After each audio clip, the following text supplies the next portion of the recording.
Good morning, all, or good afternoon, as the case may be. I'm Adam Lupel, IPI Vice President, and it is my distinct honor to welcome you to this special ministerial level event on ensuring protection for full and equal participation in peace building and political spaces. This event, organized in partnership with the governments of Sweden, South Africa, the United States, and Kenya, forms part of IPI's dedicated program on women, peace, and security, led by Dr. Phoebe Donnelly and IPI Senior Policy Analyst Gretchen Baldwin. Thanks to them both. The program focuses on women in peace operations and women's participation in peace processes and peace building. And as part of this work, IPI recently conducted research on the protection-related barriers to women's participation with a case study on Northern Ireland. Too often, a false binary is created between participation, referring to women as leaders with agency, and the protection of women as victims, particularly as victims of conflict-related sexual violence. But what our research point to is that we need to better understand how these two elements relate. We need to better understand the connection between protection and participation in order to increase meaningful participation and address gender-related protection concerns. IPI's Northern Ireland case study by Catherine Turner and Aisling Swain documented a circular relationship between participation and protection. When women's levels of participation across institutions remains low, those women who do participate are highly visible. And this visibility makes them more vulnerable to threats and gendered abuse. And this abuse, in turn, discourages women from participating in public or political life, sustaining low levels of participation that then reduces women's influence and their ability to bring about systemic change. Women peace builders are often threatened because their work is seen as a transgression of gender norms, because they are challenging power structures and they are engaging with actors across the political spectrum and over conflict divides. Tragically, the harsh reality of such threats to women peace builders has gained renewed wide attention in recent weeks as we all follow the dramatic events in Afghanistan. And we all recognize the significance of today's date, August 31st, as the deadline for US withdrawal, as well as recognizing the important action by the Security Council yesterday. For this event, we have gathered a series of questions directly from women civil society activists and peace builders, some of those precise people that understand most intimately the nature of these risks and the relationship between the possibility of full and equal participation and the need for protection.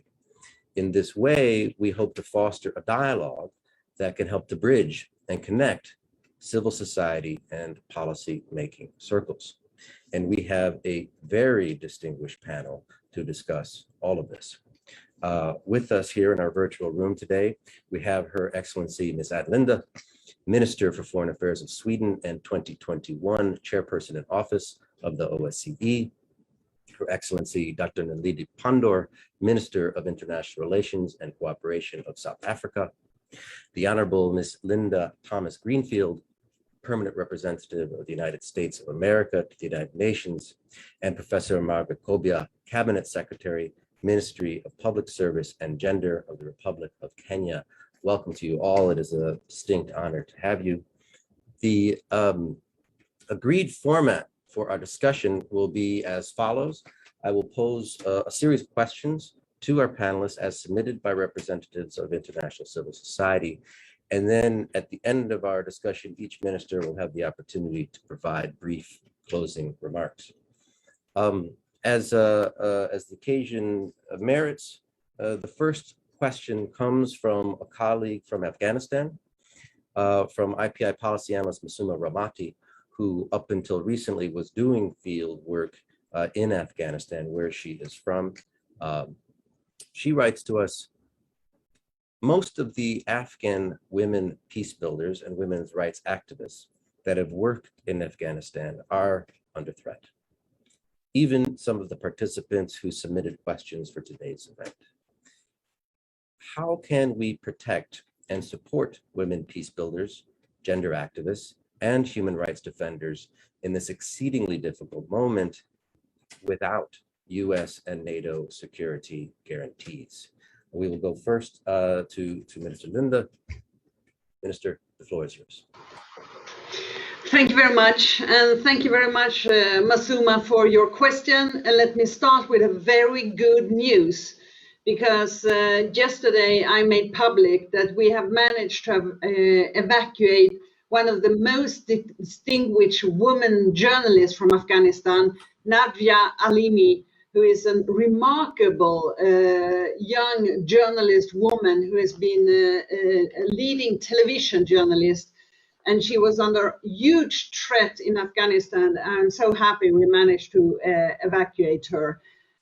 Of course, Afghanistan is a kind of a litmus test on what we can do and how we can implement the women, peace and security agenda, not least when it comes to protection.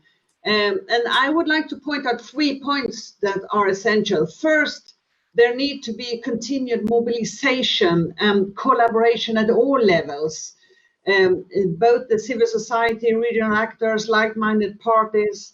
It's a support from the United Nations that is absolutely crucial, that they stay in Afghanistan and deliver. I think that a broad approach gives us the most chance to maximize our joint impact to put pressure on the Taliban. Second, I think that we need to continuously develop our approach so that we can use special measures to, for example, relocation of people, support work, safe houses, and so on. And thirdly, we need to continue to develop supporting infrastructure for women participation. This goes both for Afghanistan and women in civil organization in conflict settings, as well as to other actors. And I will give you one concrete example. Earlier this year, we channeled $2.3 million to the rapid response window of the Women, Peace and Humanitarian Fund, which has now been activated to support women peace builders and human rights defenders in Afghanistan. Then, of course, our engagement for women's economic empowerment is important. We need to make systematic gender analysis and also to have a close dialogue, like I myself have several times with peace builders, women peace builders in Yemen, Sudan, Afghanistan, and so on. But right now, we should not just let go of the pressure on the Taliban. They have made some rhetoric that they want women to continue to work and they want women to girls to go to school. Well, let's judge them on their deeds, not on their words. Thank you. Excellent. Thank you, Minister. I think the message there is continued engagement, continued pressure is really key. We'll go now to Minister for South Africa, Mr. Pandor, please. The floor is yours. Thank you very much, Chairperson, and greetings to all the panelists. It's a great pleasure and privilege to be part of this very important discussion. When the panel was first conceived, we were, of course, to talk about the security and safety of all women worldwide, which is a matter that we support as South Africa, that all women must be protected and should enjoy security from any form of harm. In fact, all political activists should be able to exercise their democratic right to protest and exercise all the civil and political rights we enjoy as South Africa by virtue of our constitution.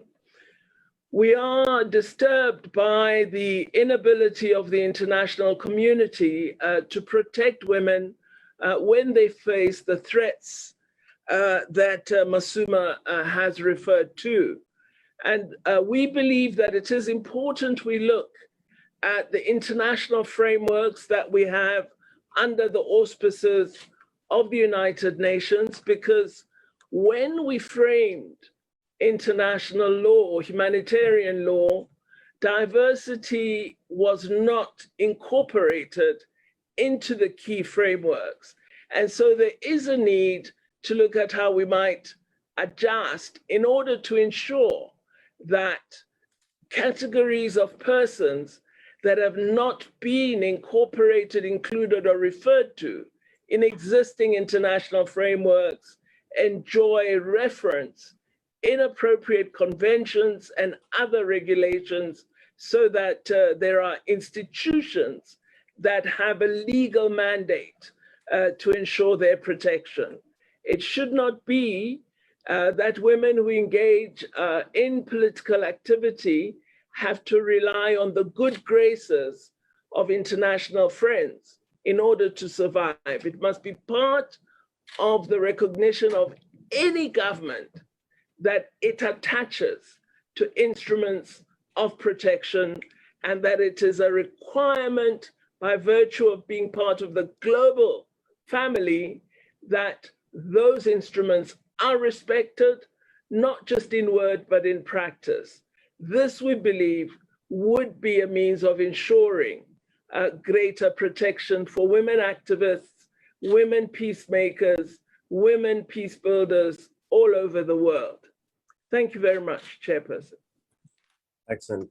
Thank you very much for that very concrete suggestion about ensuring that our international frameworks include legal instruments and mandates to ensure protection, that it is not something that we just look for goodwill to ensure. We'll now turn to Ambassador Thomas Greenfield. Thank you so much. We know we recognize the importance of today, so we're really honored to have you here. Please, Ambassador, the floor is yours. Good.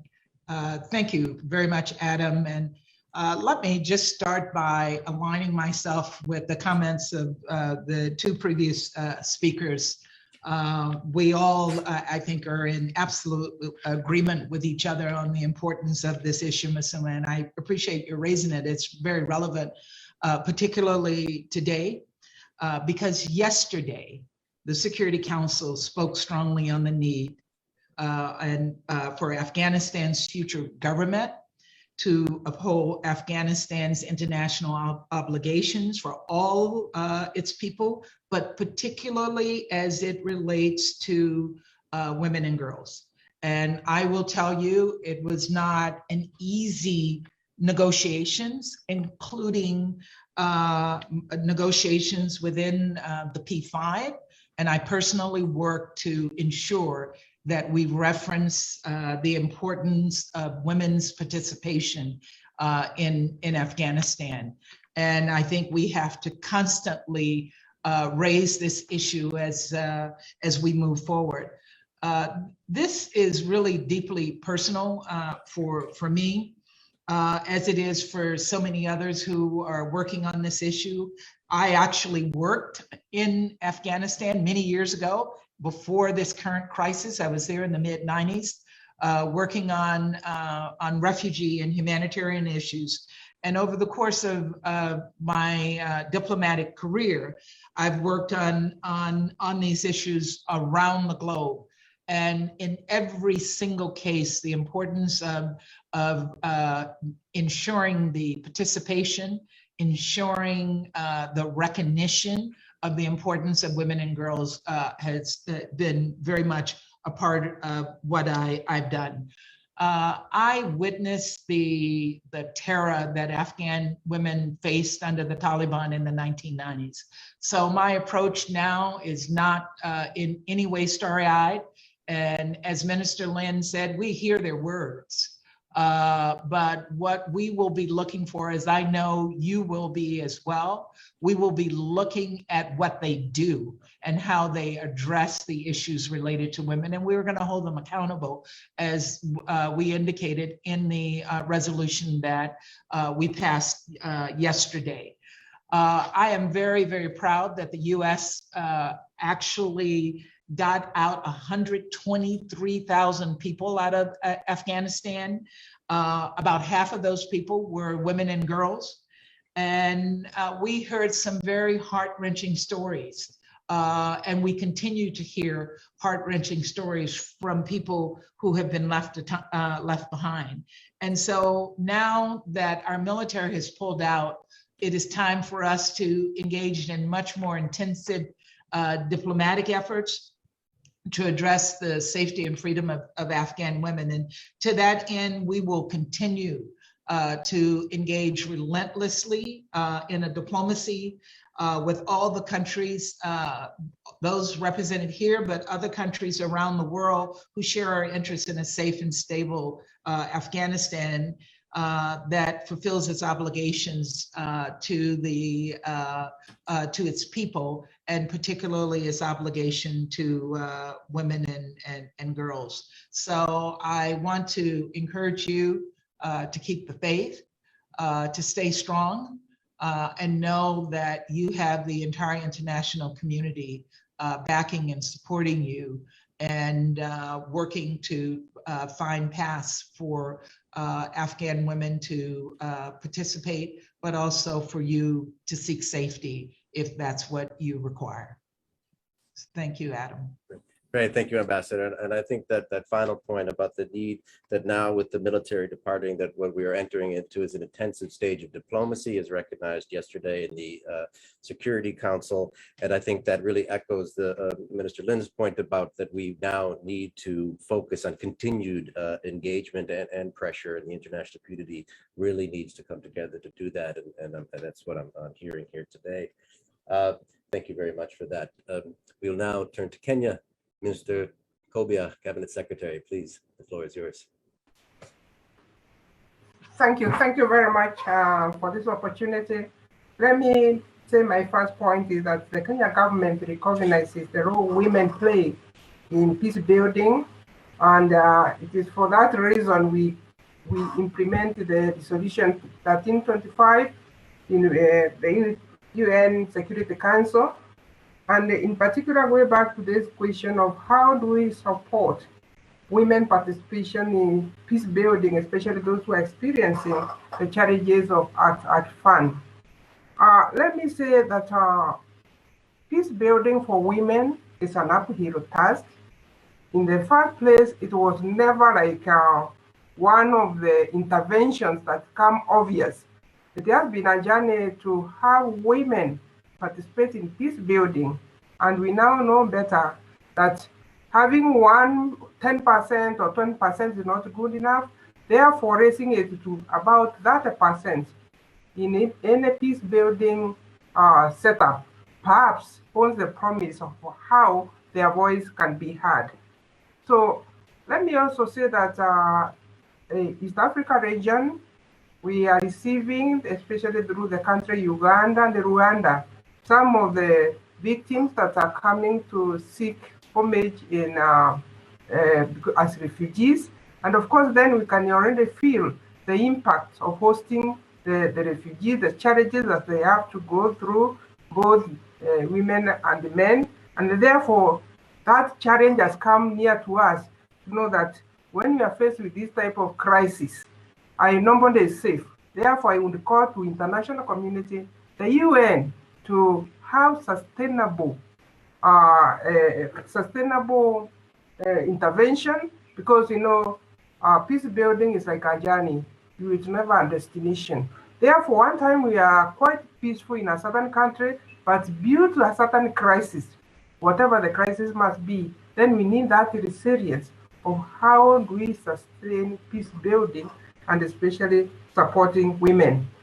On the number two, I want to point that during this time of the challenges in Afghanistan, we would also use digital technology to reach them out.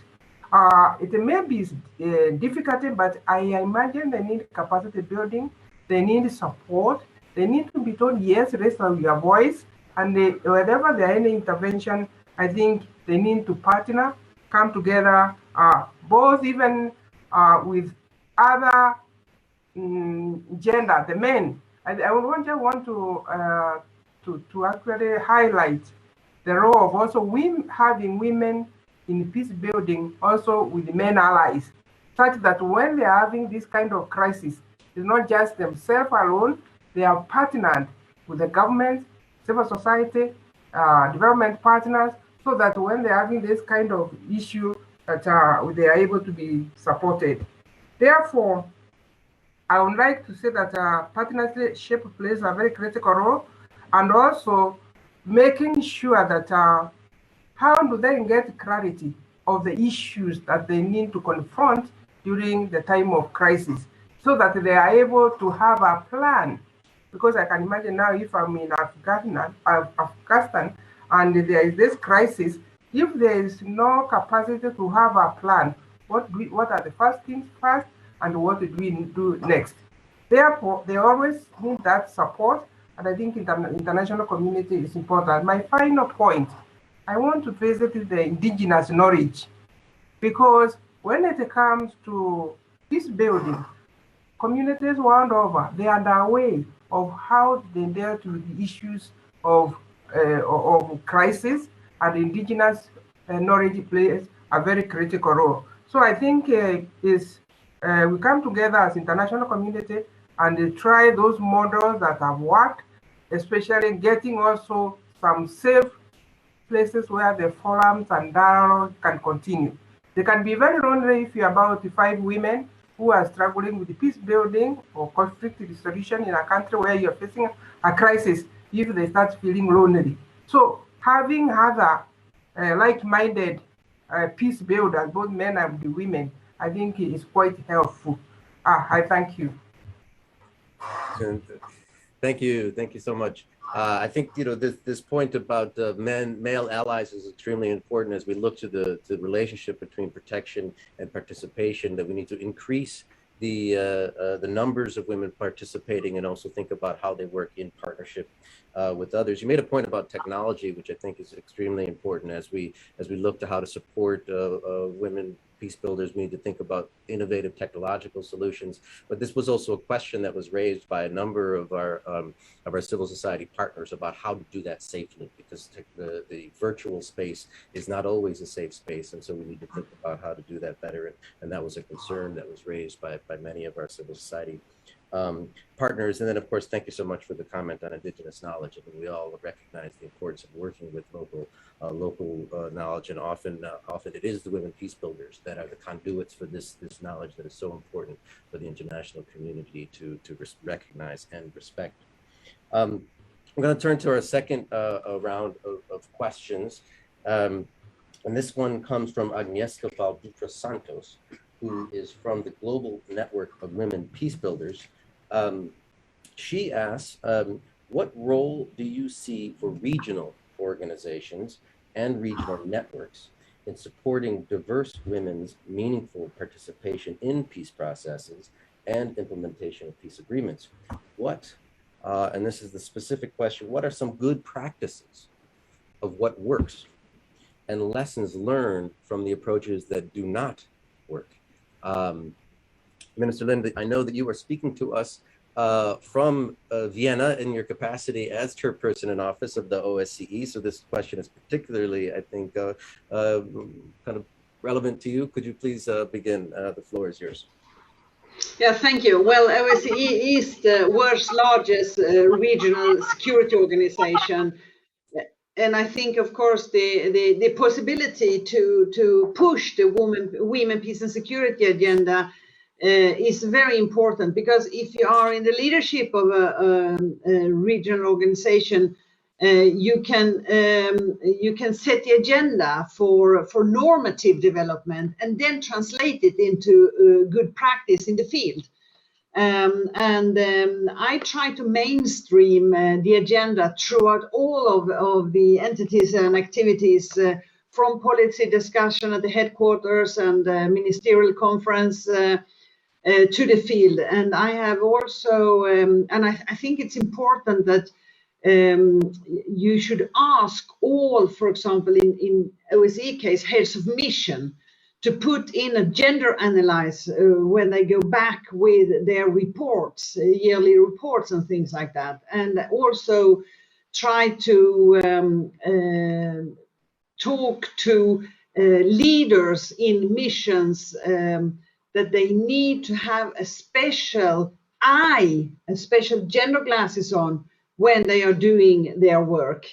I also think it's important to have discussions with regional women peace networks.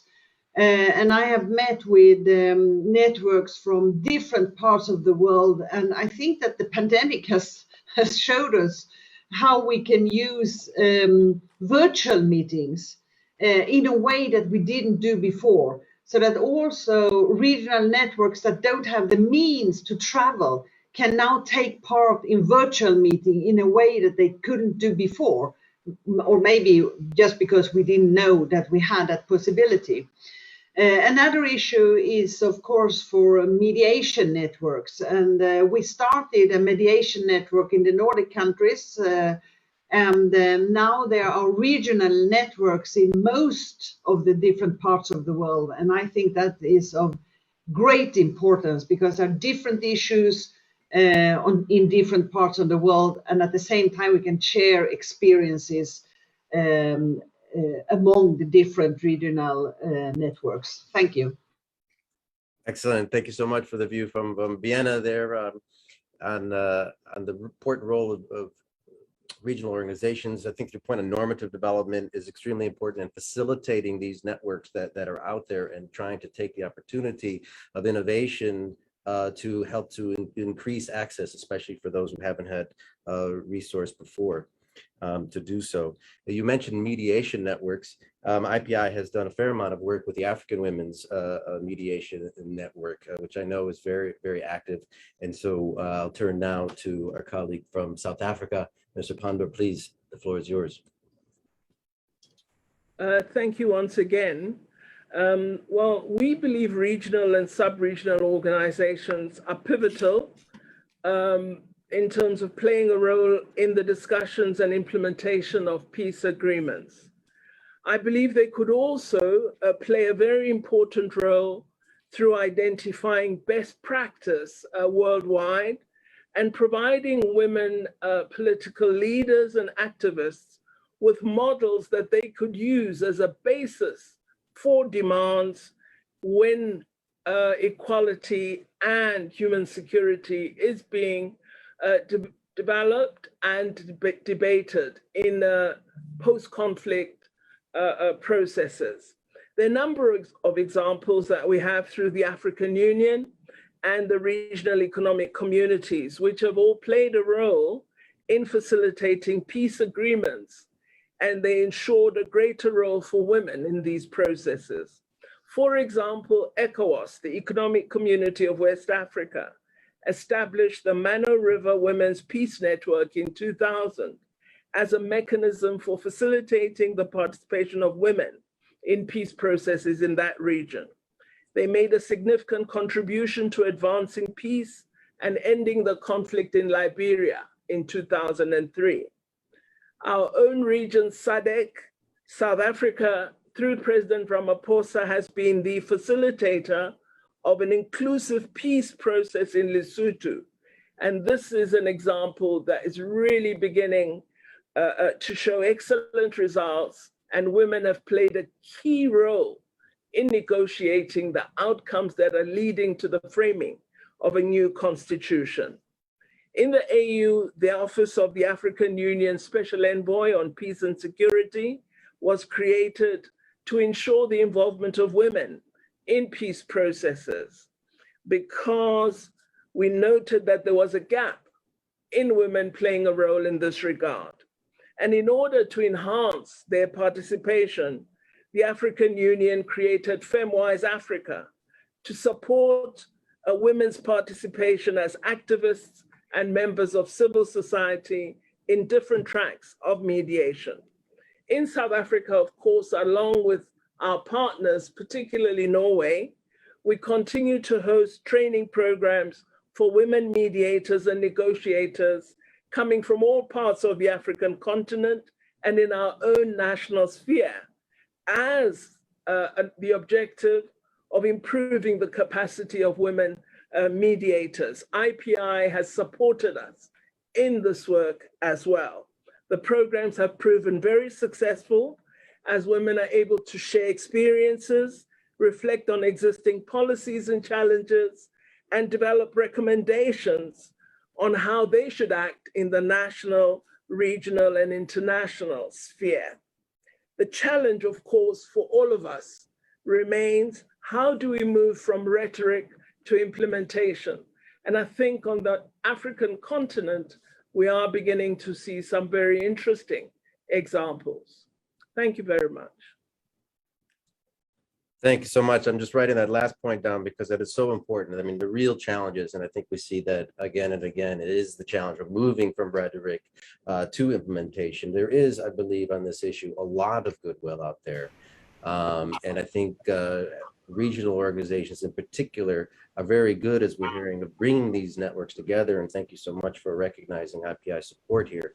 But it's the implementation on the ground that is a real challenge that we need to work further on. Excellent. Thank you so much. We will now turn to Ambassador Thomas Greenfield. Please, the floor is yours. Thank you very much. And thank you so much for that question.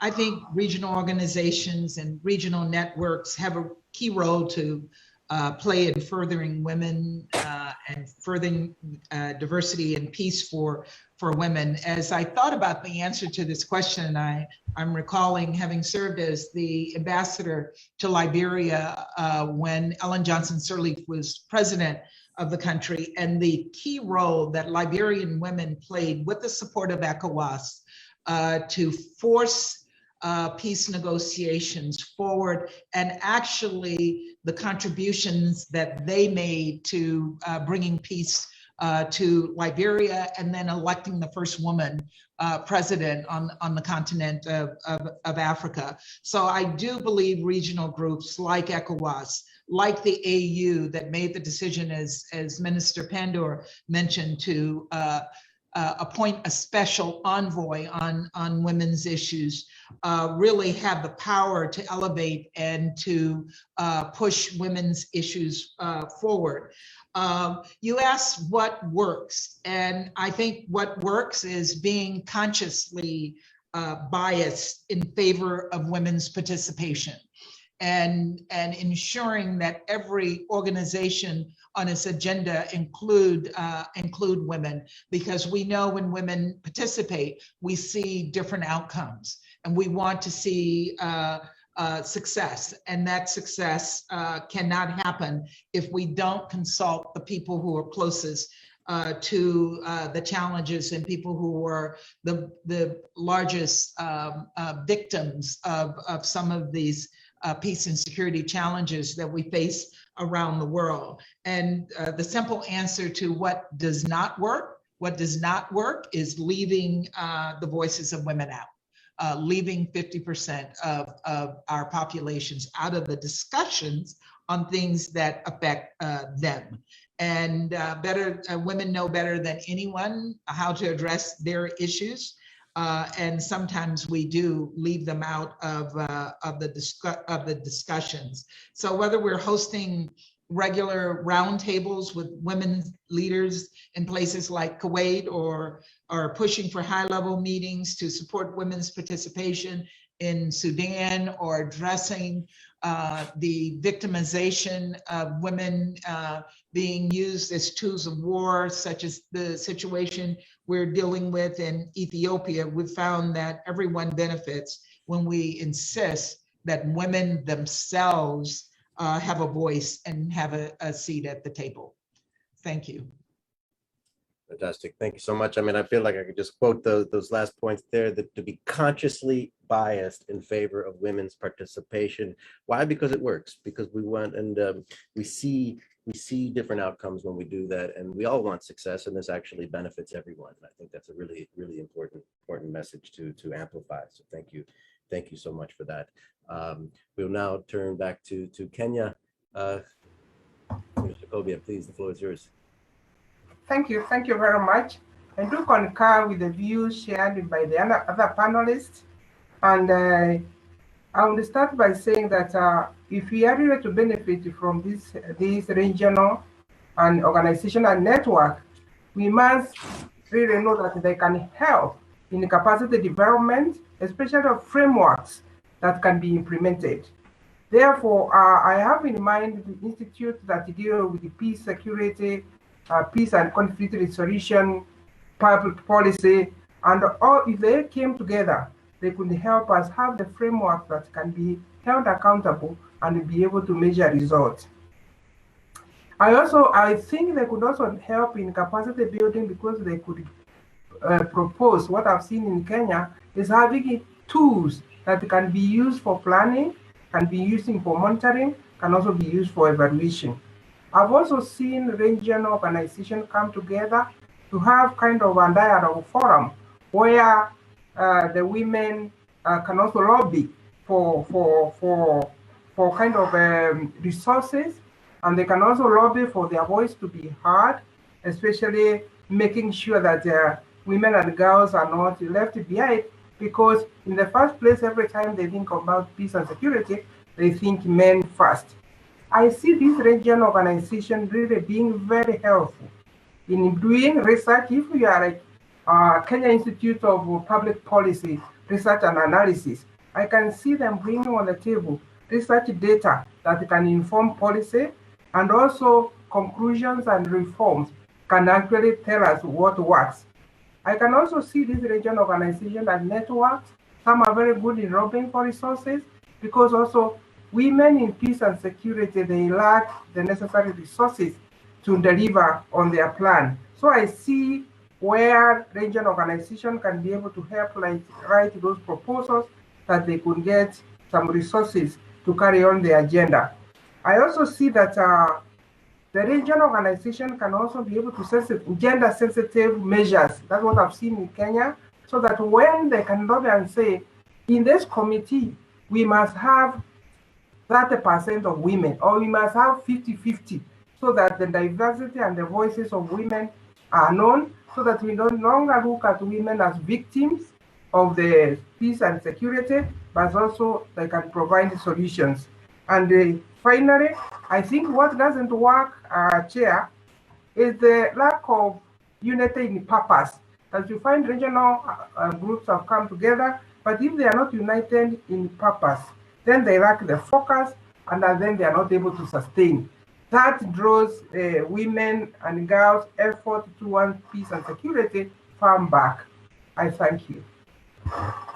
Excellent, Kim. Thank you so much. I think that really echoes a number of points previously made, in the sense that the regional organizations are really quite good at establishing the networks and the dialogues across state lines. That is a raison d'etre in many ways, and it's really important that that regional organizations are very successful in inserting that gender perspective. Minister Lin made this point, and that peace and security issues is not just a matter for men with guns. This is something that has broad social impact and should be discussed as such.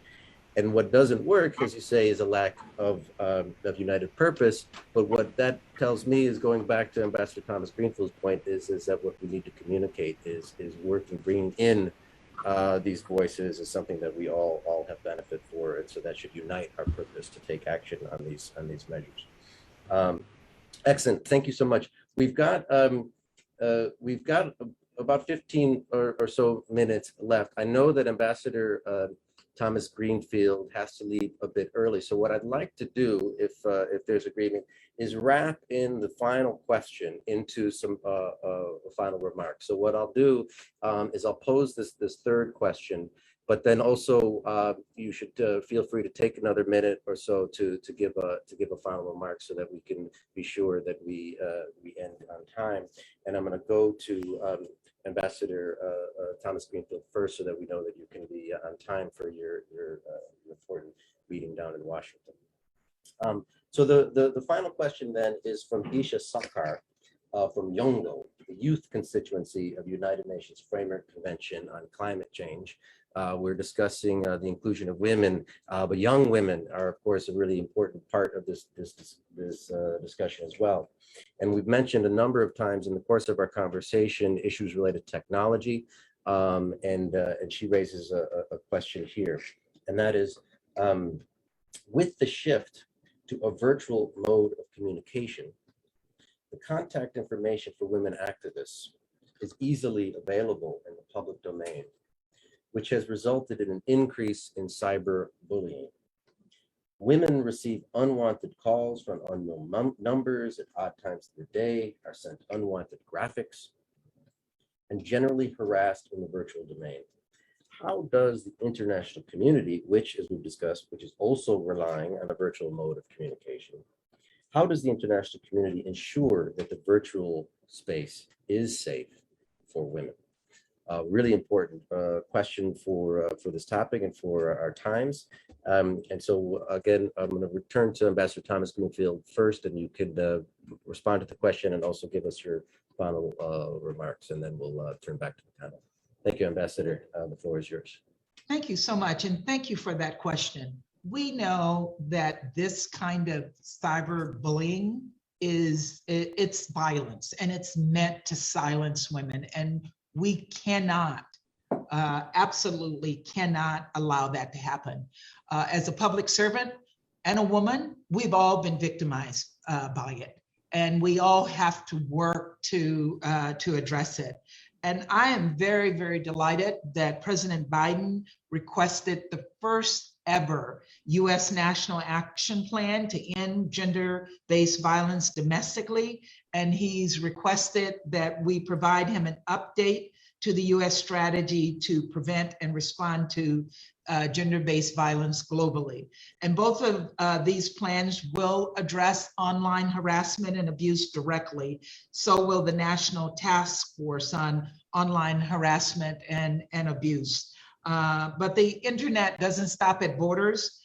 Tackling online harassment and abuse, particularly abuse targeted at women, is something we're all going to have to do in a coordinated and as well in a multilateral fashion and a multilateral way as a part of the Women's Peace and Security Agenda. That's something that I am absolutely committed to working on with my colleagues at the United Nations. And just briefly, just to make a closing remarks and to thank all of you, and my apologies for having to leave so early. This has been an amazing opportunity to engage with you on the vital and important issues of women, peace, and security.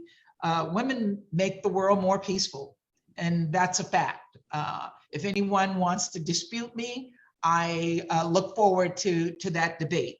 By promoting women's participation in leadership in politics and education, in negotiations, and in every aspect of public life, we change the dynamics of the world. We elevate and we alter global conversations. And this isn't just a priority for women, it's a priority for men.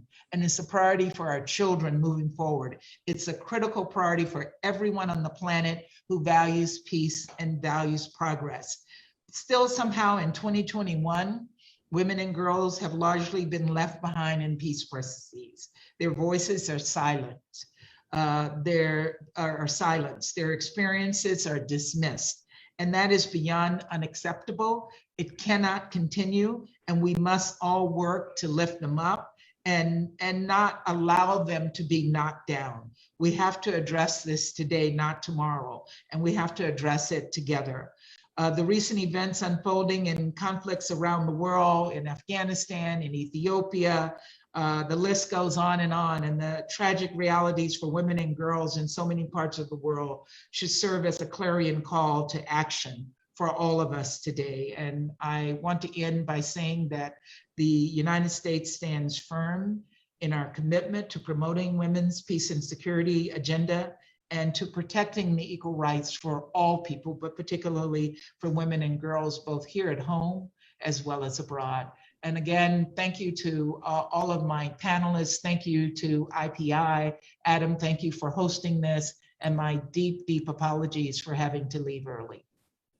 All right, thank you so much. I mean, I think that the point, full, safe, and equal participation of women in peace building and political spaces is a priority for all. I think is really the fundamental message here, and your commitment to that principle really shines through in your statements. And so I really do thank you for taking the time to be with us today. I really appreciate it. Thank you so much. So now we will turn back to our panel.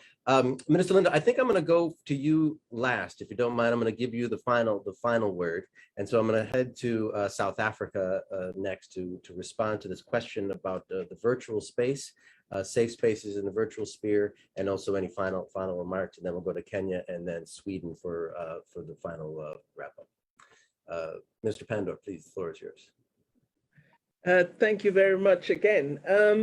Well, you know, having been a victim of apartheid policy, one of the lessons we learned is that you need to be very careful of arbitrary practice of law, and that you should ensure you have statutes that respect basic freedoms and rights.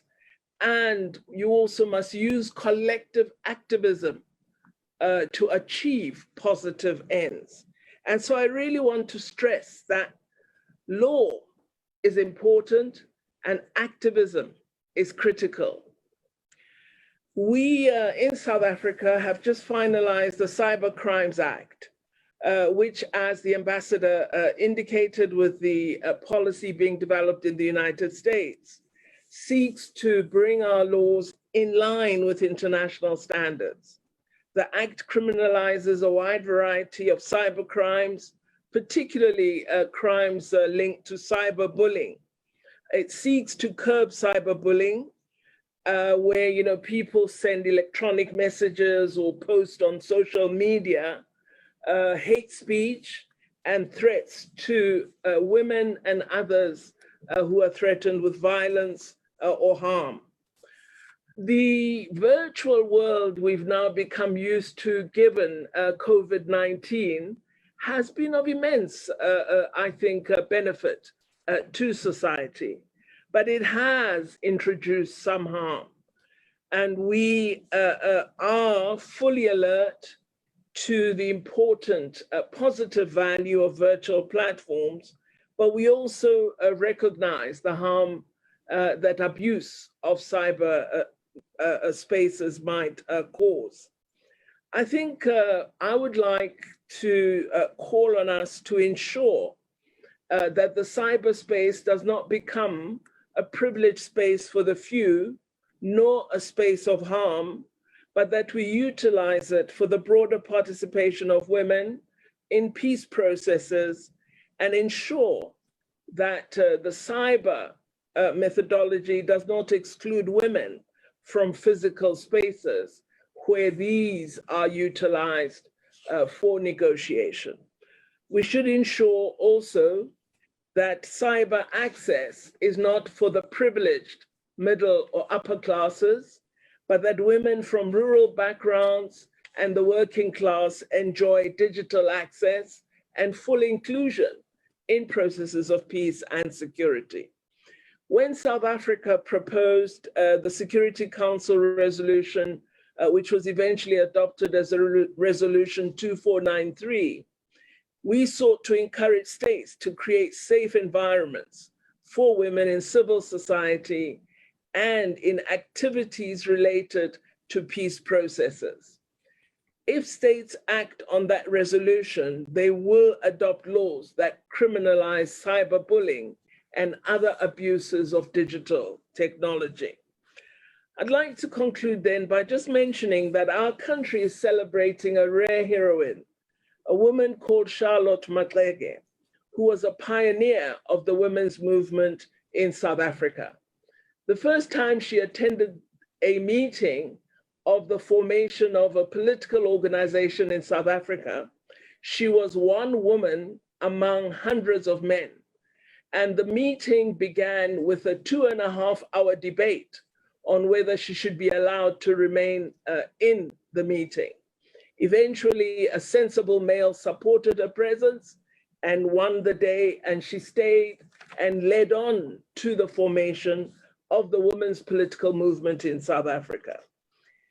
I believe that one of the things she played a very critical role in was rallying other women to amplify their voices in the struggle for gender equality. She never worked or spoke alone.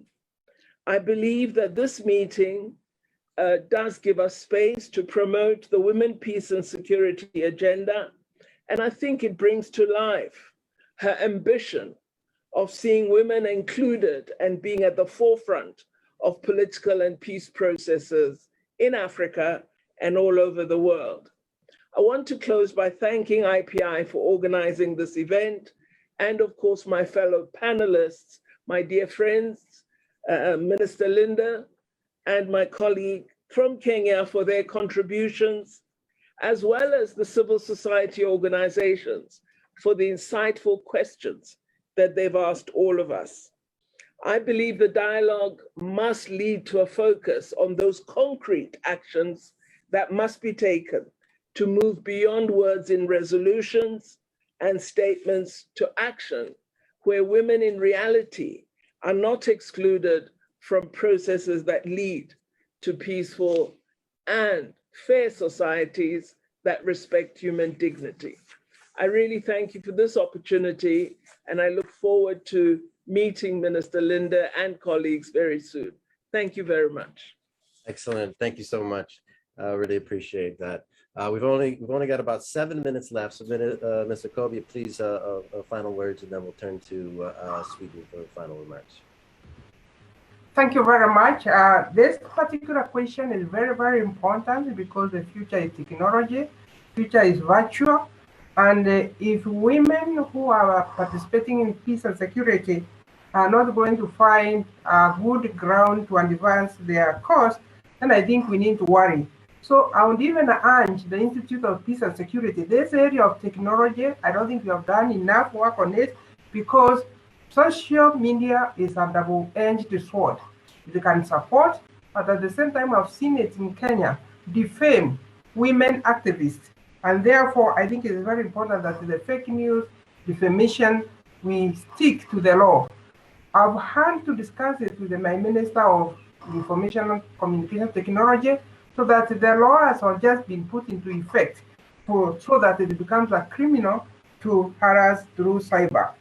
I'm thinking also the big providers of internet need to be brought on board, therefore, so that we don't lose the game of those women who want to participate in peace building by being attacked through cyber crimes. Let me, because we don't have a lot of time, I think I just want to close by saying in Kenya, we are very, very committed to making sure the numbers of women going in peace and security and in political spaces is increased, and we are working with very other many development partners. And recently, Chair, we are championing in Generation Equality Forum, where we are championing the agenda of gender-based violence. And we have seen some of the challenges that we struggle with, increasing financing and budgetary allocation, strengthening accountability and governance on enforcement of all these measures. And I'm sure when we're moving forward, I think we need all to find what works in our own context to ensure that women's participation in peace and security is enhanced, not just for the purpose of doing it, for better quality of life, because when that inclusion and diversity concerns of women is put on the table, the decisions are better. I thank you for having me, and if those you can take that as also my final remarks, because I'm soon leaving. Thank you. Thank you. Yes, we all. Thank you so much. I really appreciate your participation. And now we will turn to Minister Lynn. Please, the final remarks are yours. Please. Well, thank you very much. The issue of this cyber is very, very important. And I have been engaged in this, especially by inviting the leaders of platforms like Google and Facebook and talk to them what is their responsibility for harassment online, for fake news, and for everything like this. And I think that we need to really lift this issue up because the aim of protecting women should not be tools to oppress women. And we see a worrying global trend where cybersecurity and data protection laws are being used for repressive purposes. We must both create a secure online sphere and ensure that everybody is able to express themselves online. And increased cybersecurity is, of course, a key to ensuring that data is not leaked in the first place. We work actively to improve this global cybersecurity through the UN and the World Bank. And finally, I have to thank IPI for organizing this. I also think that it's important that all of us work systematically and consistently when the gender issues. As you know, Sweden has a feminist foreign policy, meaning that we try to get everything with our gender glasses on, looking both at the resources and the rights and the representation of women in all spheres, be it economic empowerment, women, peace and security, or other issues. And finally, since it's only my colleague, Minister Pander, who is still left in the panel, I really, really hope that we will be able to see this not only in cyberspace, but in real life soon, because even if cyber is good, it's much better to meet live. So I hope that will happen. Thank you very much. Thank you so much. I think this has been a fantastic conversation, and I think the message throughout is the need for continued engagement, cooperation, and of course pressure on those who may be opposed to this agenda. As Ambassador Thomas Greenfield said, we need to be consciously biased in favor of women's participation. We at IPI tried to do that here, and this has been a wonderful example of incredible leadership on this issue. And so I really thank you all for your continued engagement and dialogue, and we look forward to continue the discussion, hopefully, yes, in person sometime soon. Thank you all, and thank you to all our online audience. Have a good rest of your day, morning, or wherever you are. Thank you.